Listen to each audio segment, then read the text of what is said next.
દોસ્તો તમે જાણો છો ગુજરાતના સુપરસ્ટાર એવા વિક્રમ ઠાકોરની માતા જેનું દુઃખદ અવસાન થયું હતું તો તેને લઈને તેમના પરિવાર ઉપર શોકનો માહોલ જોવા મળ્યો હતો। કેમ કે દોસ્તો એક મા હોય છે તે ઘણી બધી તકલીફ વેઠતી હોય છે ને ત્યારે તેમના જે પુત્ર હોય છે તે મોટા કરતી હોય છે। વિક્રમ ઠાકોરને ઘણું બધું દુઃખ પણ થયું છે। તમે અહીં જુઓ કે વિક્રમ ઠાકોર તેમની માતા જોડે છેલ્લી વાત કરી હતી વિડીયો કોલના અંદર, તમે જોઈ શકો છો વિડીયોના અંદર। અને વિક્રમ ઠાકોર તેમના સમાચાર લઈ રહ્યા છે, તબિયત પાણી કેવી છે તેવું પણ પૂછી રહ્યા છે। તેમને ઘણું બધું દુઃખ પણ થાય છે। તમે અહીં જોઈ શકો છો કે વિક્રમ ઠાકોરની માતાના અગ્નિ સંસ્કાર પણ આ રીતની કરવામાં આવ્યા હતા। તમે જોઈ શકો છો ઘણા લોકો છે, વિક્રમ ઠાકોર છે, વિક્રમ ઠાકોર રડી પણ રહ્યા છે, તમે જોઈ શકો છો।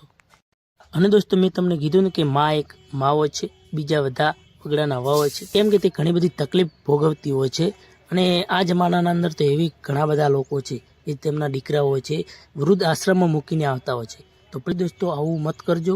કોઈ જે કરતા હોય, ઘણા લોકો